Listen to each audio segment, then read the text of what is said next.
Happy birthday to you.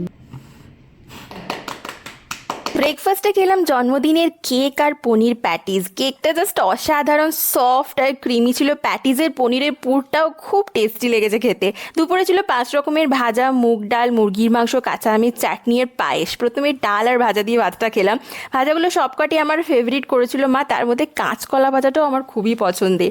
মুরগির মাংসটা তো কষা কষা করে রান্না হয়েছিল, একদম তেল ভাসছিল ওপরে। আহা হা, সেরা আর সেরা লাগছিল খেতে। ডিনারের জন্য আমরা গিয়েছিলাম একটা রুফটপ রেস্টুরেন্টে। স্টার্টারে নিয়েছিলাম salted French fries, dry spicy chilli chicken with peanuts. ও হো হো, চমৎকার খেতে! এরকম চিলি চিকেন আমি আগে কখনো খাইনি। আর ছিল হচ্ছে প্রন পপকর্ন উইথ মেয়োনিজ। উফ, চিকেন পপকর্নকেও এটা হার মানিয়ে দেবে।